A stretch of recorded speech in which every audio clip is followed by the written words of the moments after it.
টাকনুর নিচে কাপড় পরা হারাম, কিন্তু অনেকের জুব্বা টাকনুর নিচে চলে যায়, এটা কি জায়েজ? জুব্বা আলাদের জন্য মাসালা ভিন্ন না ভাই।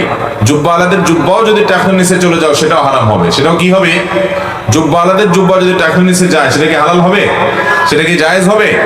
অনেক প্রবাসী ভাইরা সৌদি আরবে যায়, দুবাইতে যায়, বিভিন্ন দেশে, আরব দেশে যায়, যাওয়ার পর দেখে ইয়া লম্বা লম্বা জুব্বা আলা হুজুর, আবার মাথায় টুপিও আছে, টুপির উপর একটা লম্বা রুমালও আছে, মাশাআল্লাহ।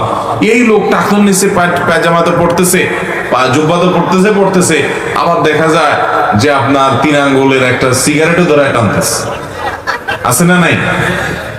তো এগুলা দেখে আমাদের অনেক বাংলাদেশি ভাইরা চিন্তা করে, হায় হায় রে, কি কলিকাল আসলো, এত লম্বা জুব্বা পরে মাথায় টুপি দিয়ে আবার উপরে রুমাল লাগায়া সিগারেট টান দিতেছে, টাকনুর নিচে পাঞ্জাবি চলে গেছে। ভাইরা আমার, ওইটা সৌদি আরবের মানুষের, আরবের মানুষদের জাতীয় পোশাক, তাদের সামাজিক কালচার ওইটা। এটা দিয়ে আপনি আলেম বা তাকে হুজুর মনে করার কোনো কারণ। সবচেয়ে বড় কথা হলো, এমনকি কোনো আলেমও যদি জুব্বা পরে, সেই জুব্বা যদি টাকনুর নিচে চলে যায় তো সেটা হারাম হবে, সেটা হালাল হবে। মা আসফালা মিনাল কাবাইনি ফাফিন্নার, টাকনুর নিচে যা গেল সেটা জাহান্নামে যাবে।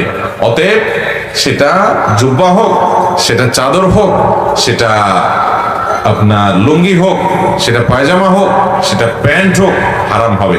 তবে হ্যাঁ, মোজা যদি হয়, তো মোজা তো থাকেই নিচ থেকে, ওইটার কথা ভিন্ন, সেটা জায়েজ।